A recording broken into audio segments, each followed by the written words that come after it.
Ben here, back out at Sawmill. Now, I got a request in one of my videos to do a little bit of a review slash recommendations on a skid loader for people that are interested in getting a piece of equipment like this for around their house or for their sawmill. So that's what I'm going to do today. Now, to start with, I'm no expert. I have no idea what I'm talking about, and all I can tell you is my personal experiences with what I've dealt with and how things work for me. So, with that being said, take my advice for what it's worth. Alright, let's get started. Skid steer that I use here is a Bobcat 753. Now, a little bit about the skid loader. It's diesel. It's, I've never had any trouble starting it or warming it up. My brother runs it all winter long, plows snow with it. And as far as lifting logs and things goes, this skid loader, all the skid loaders come with different rated capacities, ROCs they call them. If you go looking for a skid loader, you look up their charts, they tell you an ROC is recommended operating capacity. Alright, so the recommended operating capacity for this skid loader is 1,300 pounds. That's what this thing can lift and move without any problems. Now, the tipping capacity is 2,600 pounds. Which means I can lift twice that weight with that, and it'll bring the back tires up off the ground. And trust me, I've done it, and so has my brother on numerous occasions. So you can lift things that are a lot heavier than what they're rated for, but it makes the skid loader a lot more unstable, and you're putting a lot of stress on the hydraulic cylinders and a lot of unnecessary wear and tear on it if you're constantly overloading it.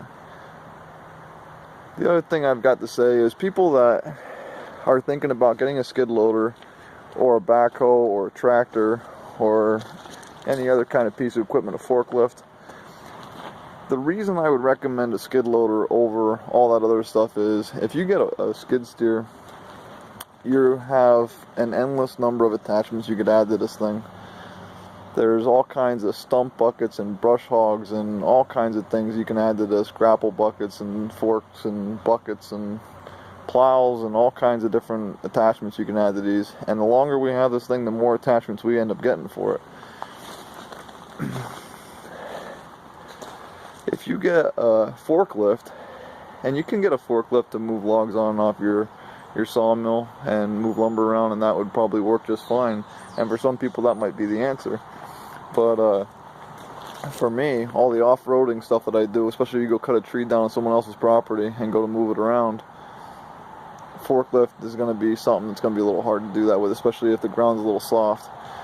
The skid loader, on the other hand, manages to go around and go through all that stuff. When you go and get a skid loader, it's just like buying a used car. There's no easy answer to this. There's hundreds of different makes and models and colors and sizes and different things out there. Now, this one I said is a 753. They stopped making this back in 2002, and it weighs about 4,700 pounds. And that's another thing you have to think about. When you're thinking about buying a piece of equipment, I would recommend you think about how you're going to move it. Because chances are, if you have a piece of equipment, you're going to want to take it other places. You might think, nah, I'm just going to use it on my sawmill, it's going to stay here at the house, I'll never move it. Trust me, there's going to be times where you're going to wish you could be able to put it on a trailer, take it with you, and go do something. And if you don't get a trailer, and you don't have a truck, and you don't have a way to move it, that's something to consider as well. This tilt deck trailer is just awesome. Pull the pin, deck tilts, drive the skid loader on, and set it back down, and away you go.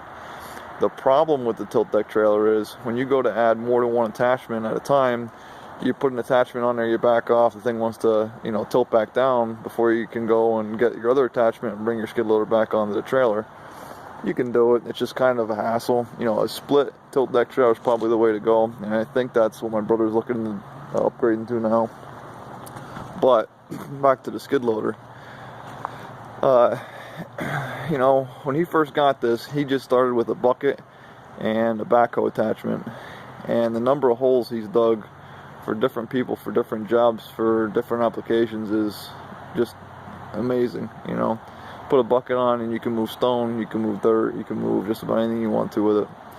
And then he got into plowing snow in the wintertime, and he just added just a simple plow off a pickup truck to a quick attach back plate, and then he takes the plow and goes plow snow with it. So, got buckets, moved dirt, got a plow, moved snow. Next thing after getting the sawmill was we went and got a set of forks. And these forks we got off of Craigslist. $300 paid for those forks. And I'll tell you, they come in handy. Moving wood, moving slab wood, moving pallets, moving logs, the whole thing. It works really well. And eventually, a friend of ours went and got another skid steer, and they got the grapple with the skid steer and decided they didn't want it and put it up for sale and bought this set of grapples for the skid steer. And the grapples, that is one way to move brush, tree tops, slab wood, you know, things that you don't want to get on and off the skid loader for, to put all your stuff on a set of forks that's tipping and falling over. You put it in there and close those grapples on it, it's not going anywhere. So they come in handy. And like I said, the longer we have this thing, the more we get use out of it. You talk about buying a piece of equipment like this, you know, a lot of people look at it and shake their head and say it's a lot of money to spend, and it's just like buying another vehicle. You know, you got to maintain it, you got to take care of it, and depending how much you're going to use it, is it really worth it? I would say yes. I would say, believe it or not, when you get one of these, you're going to use it more than you know, more than you think you'd use it.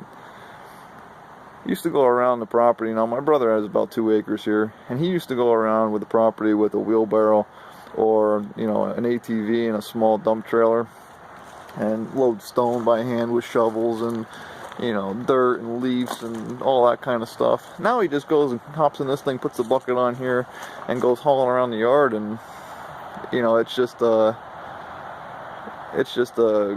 great thing to have. Now, for anybody that doesn't know a skid loader, a lot of people that'll watch this already understand a skid loader and how it works. But there's a couple of ports here that attach for the hoses for pieces of equipment like a post hole digger or a grapple that has these quick attach hoses that hook on there so that you can supply hydraulic pressure to these cylinders or any other kind of attachment. And that's how that works. It just clips on there. The backhoe does the same thing, clips on there. Your normal operation, you just have a tilt cylinder down there, and you have the 2 lifting arms lift the whole thing up and down. And it's all quick attachments for the skid loader.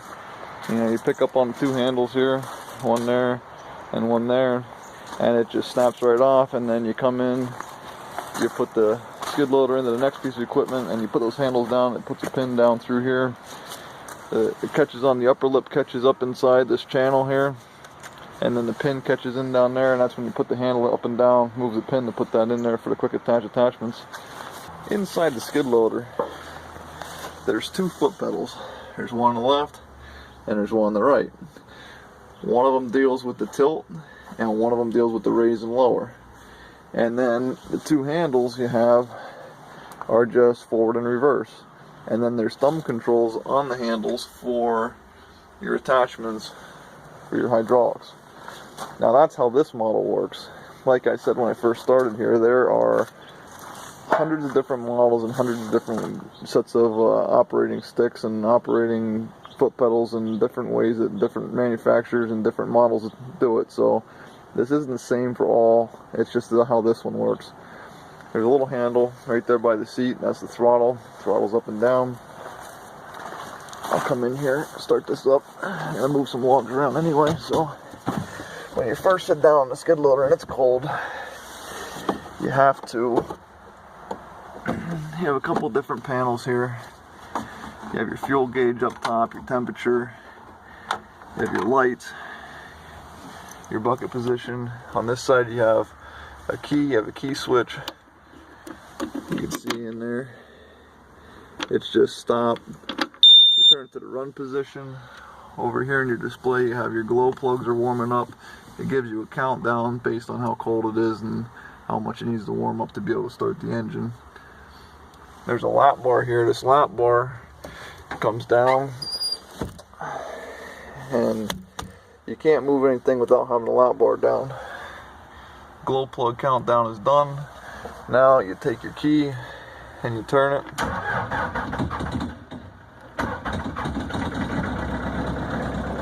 You can hear the little throttle in it. Now when you throttle up, that's just this handle here. Throttle down, throttle up. When you first get started, you hit this little green button here. That brings all your lights on. Now, like I said, there's two foot pedals. Foot pedal here, foot pedal here. This one on this side, if you tilt back on the pedal, the heel of my foot, the arm raises. If I push down with my toe, it goes down. Now the pedal on the right, if I lean back on my heel, it tilts up. If I lean down on my toes, it tilts down. And then the handles, if I move this set of tires on this side, and if I move them both together, if I put on this side and that side, I'll go forward. You just pull back on one handle or pull forward on the other handle. Move it.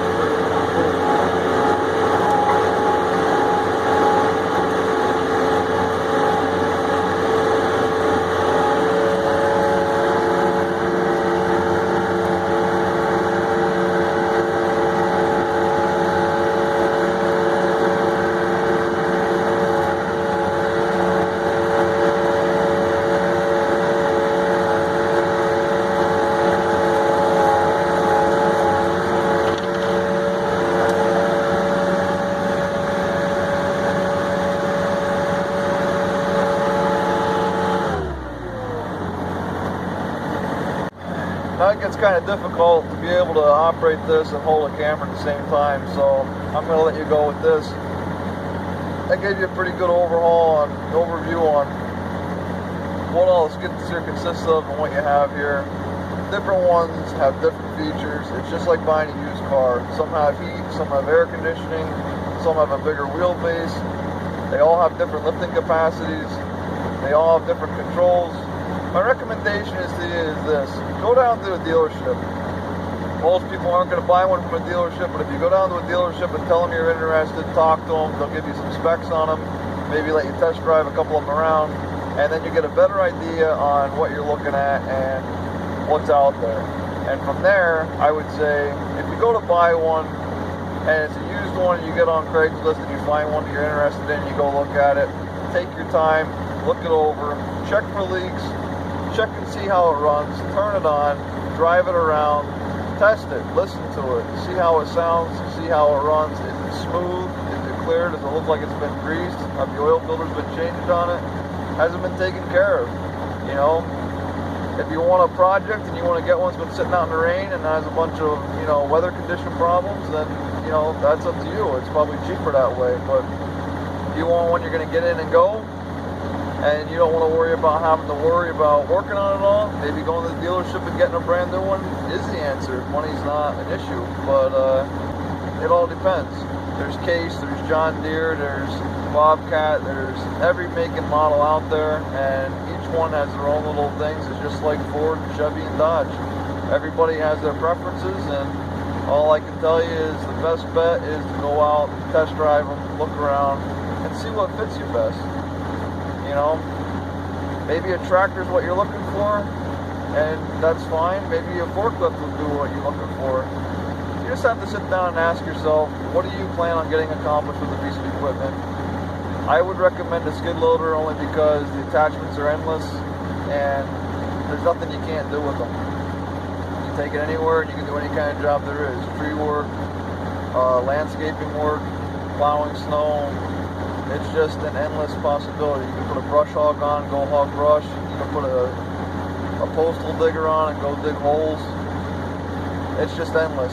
There's hundreds of different attachments to these things. Take your time, surf the internet, check it out, and see what you find. I hope this video is helpful to you, and until next time, I'll see you guys.